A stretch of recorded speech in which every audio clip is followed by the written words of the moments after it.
여러분 안녕하십니까? 미국에서 보는 한국 강예신입니다.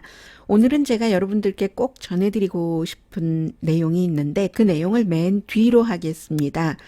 왜냐하면 뭐 꼭 이 방송을 들어주십사 하는 그런 뜻에서만 그러는 것은 아니라 뒤에 두고 미국 사람들이 이 내용을 어떻게 생각하는지에 포커스를 맞춰서 전해드릴 예정이기 때문에 한번 그 생각해 보실 수 있는 시간이 있으면 좋겠다 싶어서 맨 마지막으로 돌렸습니다. 한국의 대학생들이 주한미 대사관이죠. 일단 그 담 넘어갔을 때는 그 사건과 관련해서 내용이야 여러분들께서 미국에서 이 방송을 들으시던 아니면 한국에서 들으시던 그 미국에서 보는 한국의 사실은 유튜브가 보는 건데 제가 보여드리질 못하니까 청취자 여러분이라고 말씀을 드리겠습니다. 여러분들께서 전부 관심이 있는 그런 뉴스이겠으나 저는 여러분들께 이 내용을 보고 미국 사람들이 어떻게 생각하고 있는가 그 부분을 좀 전해드리고 싶습니다. 그래서 맨 뒤로 밀었고요. 북한 관련 다른 뉴스와 함께. 그리고 이제 앞에 두 가지 전해드릴 것은 하나는 그 미국에서도 많이 이슈가 되고 있지만 한국의 그 비디오 게임 중독을 미국의 로스앤젤레스 타임즈의 그 특파원이 빅토리아 김 특파원은 어떻게 전해드렸는가. 이 부분은 미국과 약간 그 비교가 가능하고요. 그리고 정규 방송 시간에 잠깐 말씀을 드렸는데 웰컴 투 비디오라는 어린이 그 성범죄 영상을 통해서 돈을 많이 벌었고 이게 결국은 비트코인과 연관이 되기 때문에 잡혔고 또 그 비트코인이라는 것에 거래에 있어서의 미래가 어떻게 되는가 그 부분도 이제 약간 볼 수 있기 때문에 전해드리겠습니다. 먼저 그 한국의 그 비디오 게임 중독에 대해서는 미국 사람들의 경우는요 전체 인구의 아주 작은 퍼센테이지던데요. 이 로스앤젤레스 타임즈 보도를 보면 미국 정신병 학회가 지금 추산을 하는 거죠. 미국인의 0.3%에서 1% 정도가 게임 중독이다. 이렇게 진단을 받았다는 얘기입니다.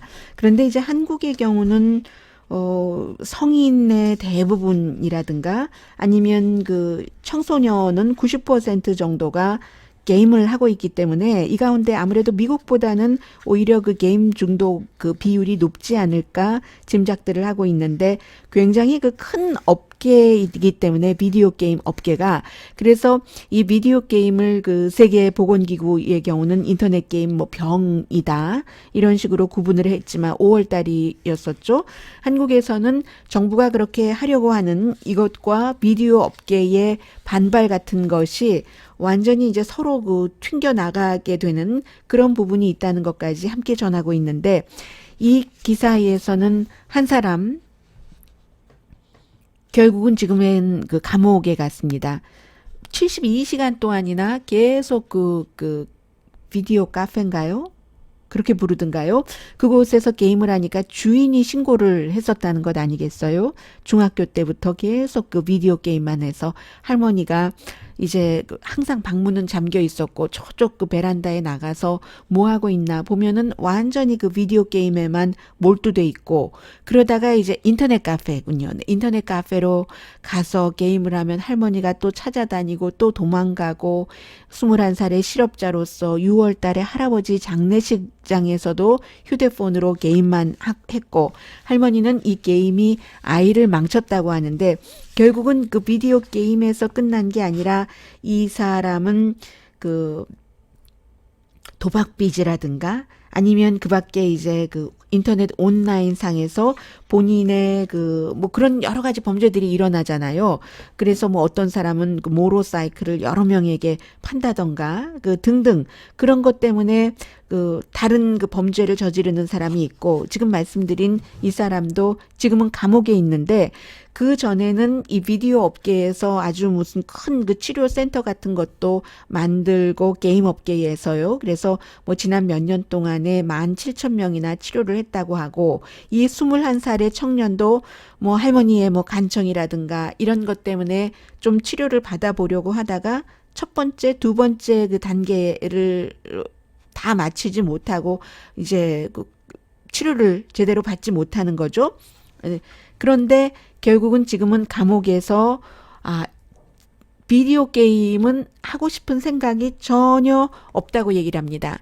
그리고는 내가 공허할 때 이런 때 이제 비디오 게임을 했었다라고 얘기를 하고 있고, 그 할아버지도 돌아가시기 전에 하루에 소주 몇 병은 드셨어야지만 되는 그런 것이고 해서, 사실은 이 게임 중독이라는 것도 어쩌면 중독이라는 유전자가 있는 것인가, 아니면 그 유전자가 아니라 뭔가 가정에 문제가 있다는 징후, 누군가가 어디엔가 그 정상적인 생활을 하는 것이 만족스럽지 못하니까 이런 일이 일어나니까요. 물론 그 가운데는 비디오 게임을 너무너무 자지도 않고 먹지도 않고 해서 그 방면에 천재가 되는 사람도 있지만, 그렇게 볼 때는 모든 분야에서 다 그 같은 천재가 나올 수도 있는 것이고요. 어쨌든 이 할머니는 초등학교 다닐 때 이 학생의 선생님이 축구 선수를 해야지 된다라고 얘기를 했는데, 그때 뭐 축구 선수를 하려면 뭔가 조금이라도 돈이 필요했는데 그 돈이 없어서 못 해줘서 이렇게 아이가 된 게 아닌가 굉장히 걱정을 하고 있다고 얘기를 하시고요. 그리고 이제 한국에서는 그 국가적인 차원에서 뭔가를 이걸 어떻게 고쳐보려고 애를 쓰고 있는데도 안 되고, 비디오 게임 중독자가 점점 늘어나서, 이 내용은 미국에서도 유명합니다. 그 얼마 전이었었죠. 그 아이를 제대로 보지도 않고 부부가 뭐 게임하다가 아이가 뭐 영양실조로 숨지고 지금 뭐 감옥에 아직도 감옥살이를 하고 있겠죠. 그래서 2025년이 되면은 국가적으로 비디오 게임은 병이다라는 것을 분명하게 하기를 원하는데, 게임 업계는 경제에 굉장한 악영향을 미칠 것이다.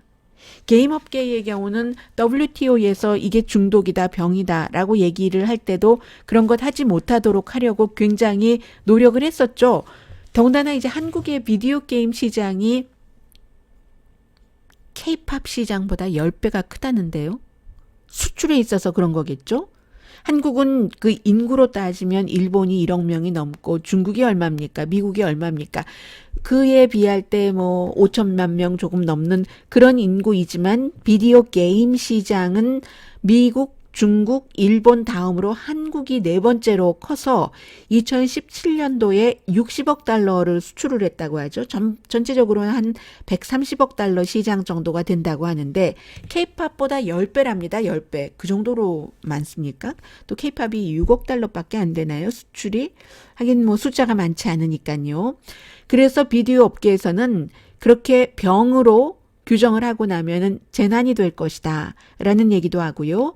그러나 이제 동양대학교의 그 게임학 교수인 김정태 뭐 게임 개발자이기도 하죠. 이분은 게임은 공기와 같아서 이미 우리의 일부분이 됐다는 경고성 발언도 하기는 했습니다.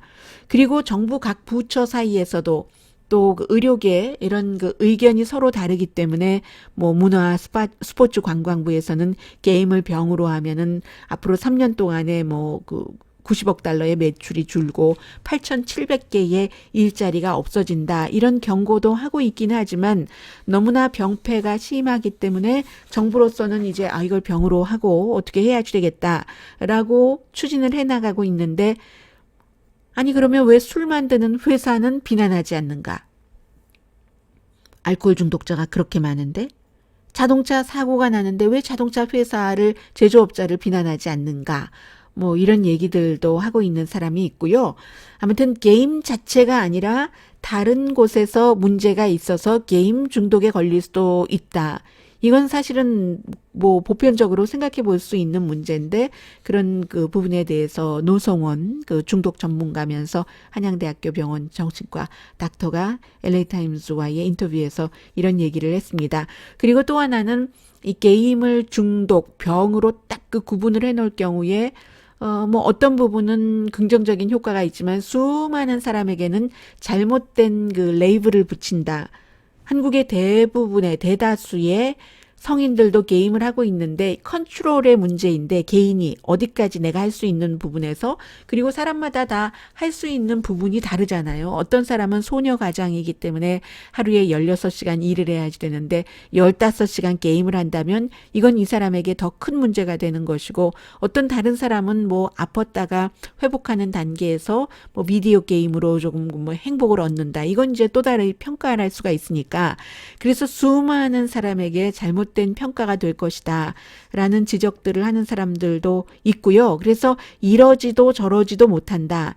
2011년부터 뭐 신데렐라 법이라는 것이 만들어져서 15살 미만이 비디오 게임을 할 때는 자동적으로 뭐 자정이 넘으면 그게 끝나버린다던가 이런 여러 가지를 하고 있지만 음식, 도박에 대해서 뭔가 치료하는 것이 있어서 이 비디오 게임에도 그 같은 것이 나오기는 했지만 이게 아직까지는요, 뭐, 시작한 지 오래되지 않았으니까요. 그다지, 효과가 많은 것은 아니고, 한국 정부가 딜레마이다. 한국 사회 자체가 딜레마다. 이런 모습을 그 미국의 LA타임스를 통해서 전해졌고요. 그리고 또 하나는 좋은 내용이 별로 안 나와요. 한국에 대해서 전해지는 것이. 그래서 이제 그, Welcome to Video라는 웹사이트. 이 사이트는 사실은 그 사이트를 운영하던 사람이 감옥살이를 이미 하고 있는데 그 수사 결과에 대해서 발표가 얼마 전에 나왔기 때문에 이 내용을 며칠 전에 오늘의 미국에서 뭐 살짝 보도를 해드렸었고요. 미국에서는 굉장히 관심이 많습니다. 비트코인에 대해서도 관심이 많고 어린이 그 성범죄 영상이라는 것 자체도 미국에서는 굉장히 강하게 다루고 있기 때문에 그래서 관심이 많은 거죠. 세계에서 수많은 사람이 이 웹사이트에 들어가서 뭐 6살 어린이까지 그 영상에 나온다고 하는데 비트코인을 주면은 그 다운로드 받을 수 있도록 한 23살 용의자가 이미 그 유죄로 확정이 돼서 한국에서 감옥살이를 하고 있는데 거의 3년 동안 그 사용자가 뭐 100만 번 이상을 다운로드를 했고 미국, 스페인, 영국 너무 많은 사람들이 그곳을 통해서 그 불법적인 영상을 다운로드 받으면서 비트코인으로 돈을 지불을 했고 그래서 미국의 여러 수사기관과 국세청 등이 한국과 공조를 해서 이것을 이제 잡을 수 있었다 하는 건데 결국은 나중에 다 보니까 18개국에서 337명이 뭐 여러 가지 이유로 뭐 기소되고 체포되고 했었다는 건 아니겠어요? 이 가운데 223명은 한국 사람이지만 2015년도 6월 달에 시작을 했고 어카운트를 개설하는 것은 무료지만 이제 영상을 다운로드하는 것은 비트코인으로 그 페이를 하는 것이고 이게 그 구글이라든가 또 크롬 구글 크롬이요. 그리고 또 사파리 같은 곳으로는 들어가지 않기 때문에 소프트웨어를 새로 만들어야지 그 호스팅을 하는 게 다크넷이라는 데인데 이 다크넷이 이 세 군데로는 못 들어가고 토르라는 그 소프트웨어를 설치를 해야지만 됐었다. 그런데 이제 이 소프트웨어를 설치를 한 게 IP 어드레스, 이 사람이 어디 있는지, 그 어떤 컴퓨터를 사용하는지를 막기 때문에 힘들었는데 우연히 그것을 그 미국에서 수사팀이 아주 뭐 심플한 거예요. 어찌 들어보면은 저도 많이 하고 있는데 오른쪽으로 그 클릭을 하면은 거기에 이제 쭉 여러 가지 메뉴가 나오는데 뷰 소스라는 게 뷰 페이지 소스라는 게 나오잖아요. 그것을 통해서 IP 어드레스로 바로 이 그 웰컴 투 비디오를 만든 지금 감옥살이를 하고 있는 한국인의 주소가 확인이 됐고 그리고 이제 비트코인 같은 경우는 미국과 서방 세계에서 지금 많이 그렇게 하고 있는데 뭔가 거래를 할 때 어딘가에 이 거래 내역이 투명하게 저장이 된다는 거죠. 비트코인 뭐를 보내고 뭐 아무튼 트레이드를 할 때 그래서 전화번호와 이메일 같은 것이 알게 되고 이메일 같은 것을 뭐 그렇게 된다는 거죠. 이 사람 감옥 가기 전에 집에 가서 보니까 잠자는 방에서 성폭력에 관한 특히 어린이에 관한 그런 비디오가 25만 개가 있었다고 하니까 전에 한 번도 없었던 그런 비디오까지 있다고 하고 그래서 체포된 사람이 많은 거죠. 이 사람 혼자 한 게 아니라 다른 많은 용의자들이 있어서 이랬기 때문에 그리고는 이제 다른 나라 법 집행관들과 미국의 법 집행관들이 데이터를 공유를 해서 18개 국가에서 용의자들을 찾은 것이고요. 지금 원래 그 10년형을 구형을 했는데 18개월 수감형을 받고 5월부터 감옥살이를 하고 있고, 그런데 더 많은 기간이 될 수도 있죠. 왜냐하면 미국에서 이런 것들을 또 할 때 미국은 이 같은 그 법 위반에 대해서 30년 징역형이거든요. 아주 강해서 어린이 음란물 뭐 취급 기타 등등 해서. 그런데 이제 미국의 그 CNN 방송이 미국 법무부에 연락을 해봤답니다. 이 사람을 기소 송환을 하는 요청을 했는가 했더니 한국에도 요청을 하고 미국 법무부에도 연락을 하고 했더니 한국에서 송환 요청 못 받았다라고 하는데, 감옥에 있는 동안은 미국의 기소 영향은 받지 않는답니다. 그러면 한국에서 형량을 끝내고 나서 미국이 기소를 하면 미국에서는 또 30년형을 받을 수도 있다. 맥시멈이 그렇다는 얘기입니다. 이런 얘기를 보도를 쭉 하면서 비트코인이 지금까지는 뭐 그게 이제 긍정적인 면도 있고 부정적인 면도 있다고 처음부터 얘기가 되었었고, 긍정적인 면에서는 결국은 금융 시스템이 은행권에서도 비트코인으로 갈고야 말 것이다. 한국에서 한참 그 유시민 씨가 굉장히 그 비트코인에 대해서 180% 나쁜 것이다, 도박이다, 나쁘다 이렇게 막 하고 얘기하고 있을 때도 미국에서는 이 비트코인의 어두운 면이 있지만, 그러나 어둡건 어둡지 않건 아니면 밝건 비트코인이 살아남아서 어떤 금융계에서 새로운 역할을 할 수 있다는 것을 동시에 지적을 했었습니다. 어두운 면이라고 하면은 미국에서는 이 비트코인이 현금으로 거래하기를 꺼려하는 어떠한 주체가 돈 세탁용으로 한다. 이번에 지금 이 같은 사이트에서 뭔가 사이트를 다운로드 받을 때 비트코인으로 주고받았다 하는 것 아니겠어요? 그런 것이 어두운 면이지만, 긍정적인 면에서는 수수료 없이 어쨌거나 그쪽 방향으로 갈 수밖에 없다 하는 것이 계속 되기 때문에 지금 골드만삭스라든가 아니면 뭐 게리 콘이라든가 이런 뭐 백악관에서 경제자문을 했었던 사람, 이런 사람들이 비트코인에 관심을 갖고 점점 많은 미국의 그 돈이 있는 어떤 그 기업이라든가 개인이 비트코인에 대한 투자 같은 것을 하고 있거든요. 이 블록체인 그 시스템을 어디엔가 그 미래에 활용할 수밖에 없다고 판단을 했기 때문에, 그래서 또 이 사건에 미국에서 관심이 많은데, 비밀이 보장되기 때문에 비트코인으로 뭐 마약 거래 같은 것을 많이 해왔었죠. 실제로 뭐 실크로드 사이트라는 이 디지털 마켓플레이스가 2015년도에 불법 마약 거래를 해서 이게 이제 다 드러났는데, 거래를 할 때는 그 디테일한 기록이 남기 때문에 미국에서는요, 진짜 돈으로 교환하고 할 땐 특히 더 아주 강합니다. 아이디, 신분이 공개되지 않으면 그 거래가 되지 않습니다. 미국뿐만 아니라 다른 유럽 국가도 그런데요. 그래서 이제 이러한 것들로 결국은 이번에 이 사건도 다 잡게 됐다. 그리고 또 하나, 어디까지는 신분을 숨길 수 있지만 끝까지 숨기지 못한다. 이런 일이 일어나고 해서 비트코인에서 이제 다른 곳으로 옮겨 갈아탄 사람들도 있는데, 과거의 기록이 있잖아요. 그래서 그 과거에 비트코인을 거래했었던 이런 기록, 비트코인을 하다가 이 사람이 비트코인계에선 사라졌지만 다른 곳으로 갈아탔네 하는 그것 때문에 당분간은 숨길 수 있지만 끝까지 숨기지 못한다.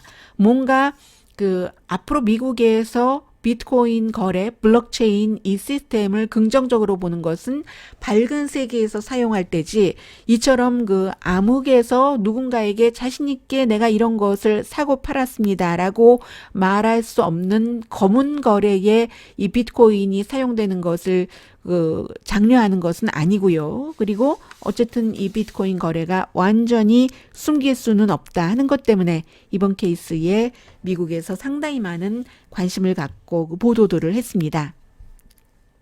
그리고 이제 북한에 관해서 많은 뉴스가 나왔었죠. 그런데 계속 관심이 있다 하는 것이 보여지는 정도지, 미국이라고 해서 한국에서 보도된 그 이상의 뭔가가 나온 것은 아닙니다. 뭐 한국 관련 뉴스로는 이번에 조국 장관이 사퇴하고 사퇴한 것에 대한 보도가 있었고요. 그리고는 이제 김정은 위원장이 백두산에 가서 뭐 흰 말을 타고 흰 눈 위에서 여러 가지 그 내용을 모든 미국 언론이 다 보도를 했습니다. 다 보도를 하면서 한 가지 의구심은 이런 얘기였어요. 뭔가를 새로운 길을 가겠다고 뉴웨이에 대한 시그널을 줄 것을 준비를 한다? 그게 장거리 미사일 테스트를 말하는 건가? 뭐 이런 얘기요. 미국을 테스트하기 위해서 미국 뭐 전 국무부 관계자라든가 아니면 무슨 뭐 띵크탱크 관계자라든가 이런 많은 사람들이 뭔가가 있을 수가 있을 거야. 지금 올해가 몇 개월 남지 않았기 때문에 내년 신년사에서 김정은이 뭔가를 발표를 할 수가 있어. 그러니까 그 같은 발표에 대해서 미국도 준비를 해야 된다. 이런 얘기들이 많이 나왔고요.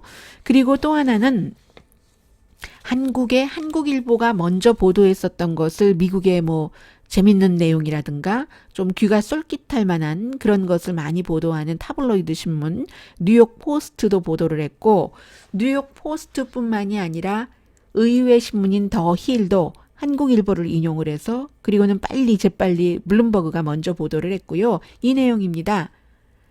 10월 초였었죠. 약 2주일 전에 스톡홀름에서 미국과 북한의 대표들이 깨진 그 실무협상, 북한 핵협상을 할 당시에 미국이 북한에 비치 리조트 건설하는 것을 약속했다. 김정은 위원장이 지금 갈마 원산의 그 리조트를 완성하지 못하고 있으니까 미국에서 뭐 호텔들 뭐 다즌스는 아니네요. 다즌이네요. 그 한 다즌이 넘는 뭐 다즌 뭐 어라운드 다즌 이런 호텔들도 만들어주고 12개 정도 뭐 10개 정도 쇼핑몰도 지어주고 실내에 물놀이 공원도 만들어서 그리고는 그 밖에는 그 피라미드 유리로 돼 있는 그런 이제 그 천정 같은 것으로 해서 이렇게 하겠다 하고 약속을 했다 하는 내용이 보도가 되고 있습니다. 김정은 위원장이 좋아하긴 하지만 여기에 이제 뭐 외국인이 들어간다던가 그럴 경우에 외국인이 당연히 들어갈 텐데 어디까지를 돌아다닐 수 있는 것을 허용을 하는가 아니면 너무 많이 북한 사람들이 외국 사람들과 접촉하는 것을 원치 않으니까요. 바깥 세상을 제대로 보면은 우리가 인간답지 않게 산다 하는 것을 알 수 있기 때문에 상대적인 그 비교로 어쨌든 미국 측에서 그러한 제안을 했다 하는 것을 한국의 한국일보를 인용을 해서 보도를 했습니다. 그리고 제가 지금 전해드릴 이 내용은 해리 해리스 주한미 대사가 이제 여러 그 대사들을 초대를 해서 이번에 이제 그 초대한 대사 가운데서 동성애자 대사는 내 남편을 같이 초대해줘서 고맙습니다. 문재인 대통령에게 그렇게 얘기를 했다고 하는요. 바로 그 자리에 해리 해리스 대사가 가 있었을 때 한국의 대학생 19명이 뭐 체포가 됐죠. 네, 9명만 체포가 됐던가요? 19명 다 체포됐나요? 네. 대사관에 담을 넘어서 그 사진들을 보니까 사다리를 놓고 담을 넘고 미국 사람들은 사다리를 놓고 담을 넘었어? 하고 그 부분부터 놀라던데요. 그리고 옆에서 누군가가 다 사진을 찍고 있었습니다. 기자들이. 그래서 이제 주한미군 주둔이라든가 방위비라든가 이런 여러 가지에 대해서 미국과 한국과의 관계에 대해서 시위를 한 것이었잖아요. 뭐 해리스는 떠나라. 뭐 국내 정치에 개입하려고 하지 말아라. 떠나라. 미군 필요 없다. 이런 여러 가지 무슨 현수막 같은 것도 보여주고 또 그 메가폰 같은 것도 들고 있던데요. 어떤 여학생이 그 소리를 치기도 하고 그래서 이제 미국 대사관이 요청을 해서 서울 경찰이 이제 들어가서 그 체포를 했는데 해리스 대사의 그 트위터나 미국 국무부의 발표나 뭐 마찬가지입니다. 해리스 대사가 뭐 어차피 국무부 소속이니까요. 그 해리스 대사는 13개월이라고 했고 국무부는 14개월이라고 했는데 지난번에는 뭐 한국 학생들이 들어갔었던 것은 아니지만 관저에 2번이나 누군가가 한국에서 이렇게 침입을 해서 더 좀 보호를 해줬으면 좋겠다는 게 국무부의 발표고 해리 해리스는 뭐 고양이들은 괜찮다 뭐 이런 얘기 또 트위터에 했었고요. 그런데 이 내용을 미국 언론들도 보도를 하면서 특히 워싱턴 포스트가 내용을 보도하면서 트럼프 대통령이 주한미군 방위군 분담에 대해서 자꾸만 사실과 다른 얘기를 한다. 사실과 다른 얘기를 하니까 주장이라고 할 수도 없어요. 사실은. 그래서 트럼프 대통령은 우리가 50억을 쓰고 있는데 한국이 5억 달러밖에 분담을 하지 않아 라고 얘기를 하는데, 지금 그 워싱턴 포스트는 그 주한미군 1년에 그 써야지 되는 운영비가 12억 달러, 약 12억 달러로 하죠. 약 12억 달러인데 그 트럼프 대통령은 50억 달러라고 한다. 그리고 한국이 5억 달러를 분담한다고 하는데, 사실은 한국은 8억 3천만 달러, 한 40%를 그 분담하고 있다. 이 8억 3천만 달러보다는 조금 더 많죠? 뭐 거의 10억 달러 되는 그 정도죠. 그런데 트럼프 대통령이 이렇게 12억 달러, 약 12억 달러 조금 넘습니다. 그런데 그 50억 달러라고, 이건 4배 이상을 부풀린 거잖아요. 그리고 한국의 그 분담금도 거의 반 정도로 깎아내린 것이고, 이런 것도 이 미국의 언론은 그 보도를 하면서 지적을 해주고 있습니다. 그리고 실제로 미군이 한국에서, 워싱턴 포스트의 보도예요. 주둔하면서 여러 가지 그 복잡한 역사가 있는데, 물론 미국의 이익과 한국의 이익 두 가지를 다 그 목표로 해서 주한미군이 그곳에 주둔하고 있는 것이지만, 정치에 개입하는 그런 것을 한국에서 해석을 할 수도 있고, 매춘이라든가 여러 가지 블랙마켓 물건들이 그 안에서 뭐 나오고 하는 그런 것들의 문제도 있었다. 그러나 대부분의 한국인은 주한미군 주둔을 지지한다. 이게 워싱턴 포스트의 보도 내용이었습니다. 제가 오늘 여러분들께 한국 밖에서 그 한국에 대한 보도에 대해서 미국 사람들은 어떻게 생각하고 있는가? 미국 사람 내지는 거의 모두, 물론 그 한국에서 이 댓글을 다른 분도 계실 수 있다고 생각이 됩니다. 그런데 대부분은 이제 미국 사람들이 워싱턴 포스트를 읽고 댓글을 단 것이라고 생각이 되는데, 몇 가지 유형이 있습니다. 좀 그분들의 의견을 전해드리겠습니다. 한국 언론의 의견은 뭐 상상하시는 그대로 아니겠어요? 또 보수에서는 난리가 났겠죠. 이렇게 우리를 방어하고 있는 그 주한미군을 더군다나 요즘처럼 이러한 때에 보호하지 않고 그러는 게 말이 되느냐라고 얘기를 할 테고, 또 뭐 진보 쪽에서는 다른 얘기를 할 테고요.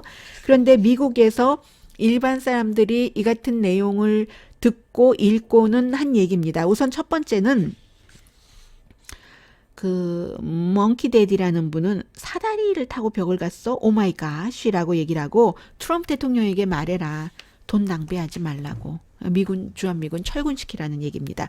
우선 첫 번째, 이런 그 주한미군 철군에 대해서 얘기가 많은데, 이제는 미군을 그 미국으로 데려올 때다.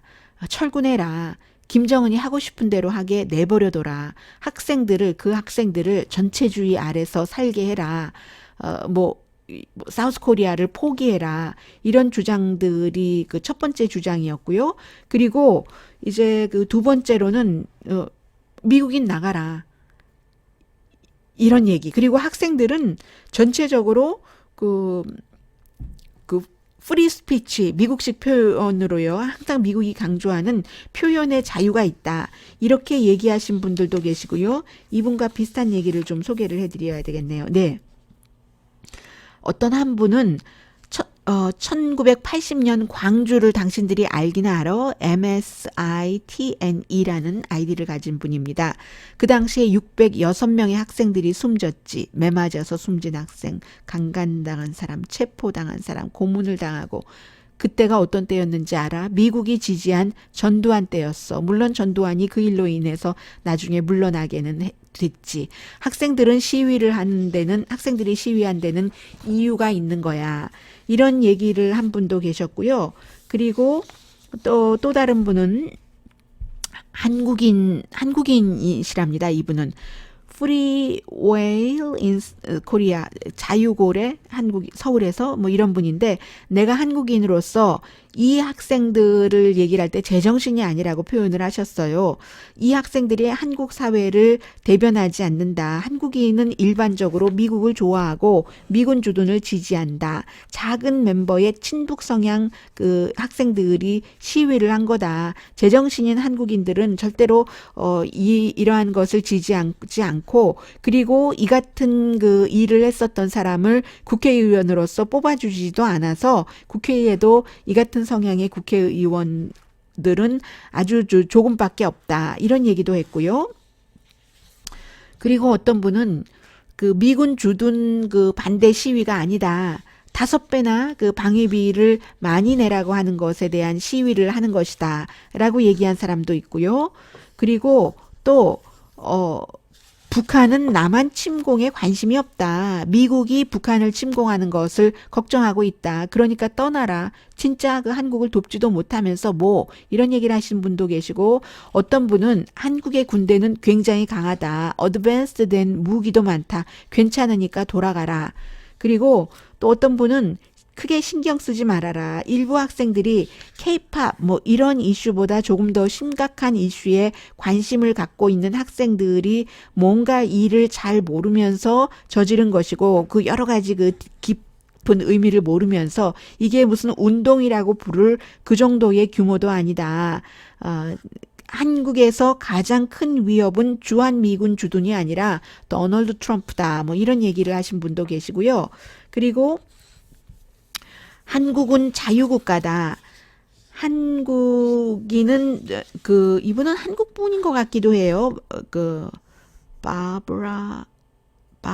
바브레더라는 아이디를 가지신 분인데, 한국은 자유국가고 한국인이 오늘날까지 이룬 것에 대해서 나는 너무나 해피하다. 어렸을 때 그 독재를 기억하는데 북한 사람들이 지금 케이팝 이렇게 되는 것까지 일을 이뤘으리라는 것을 상상할 수 있는가. 한국이니까 자유국가이기 때문에 할 수 있는 일이다. 그런데 그 국가도 성공을 하다 보면은 부작용이 있어서 일부에서는 큰 그림을 보지 않고 이런 일들도 저지르는데, 그 학생들이 총을 쏘지 않은 것이 난 너무 좋다라고 얘기를 하면서 조부모가 그들에게 역사를 말해주고 자유, 경제 이런 것이 얼마나 중요한가를 말해주라고 하는데, 네, 뭐 그렇게 얘기하신 분도 계세요.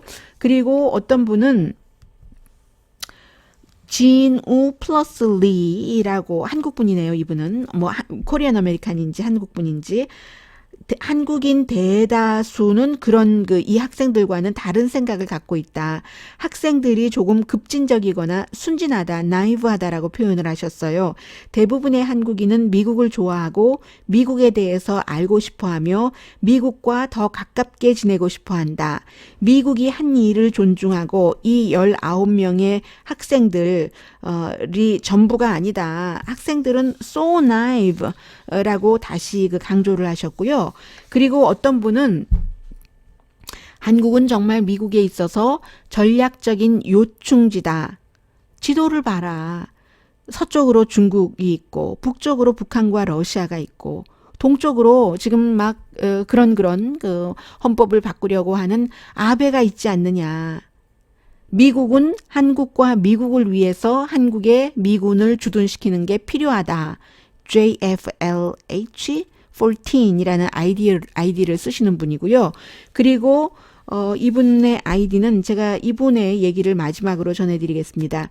John Q. Smith of Anytown, USA. 미국의 어디에서나 볼 수 있는 뭐 존 스미스라고 본인을 소개를 하시는 분인 것 같아요. Dear South Korea의 그 서울 스튜던트, 서울의 대학생들이요. 정말로 미군이 나가기를 원해요? 그 학생들에게 대해서 내가 한 가지 제안을 하죠. Ask the crews. 크루드족에게 물어보세요. 이런 얘기를 했습니다. 오늘 여기까지 미국에서 보는 한국 전해드렸습니다. 저는 내일 서부 시간으로 미국 아침 9시 오늘의 미국 정규 방송 시간에 뵙겠습니다. 강혜신이었습니다.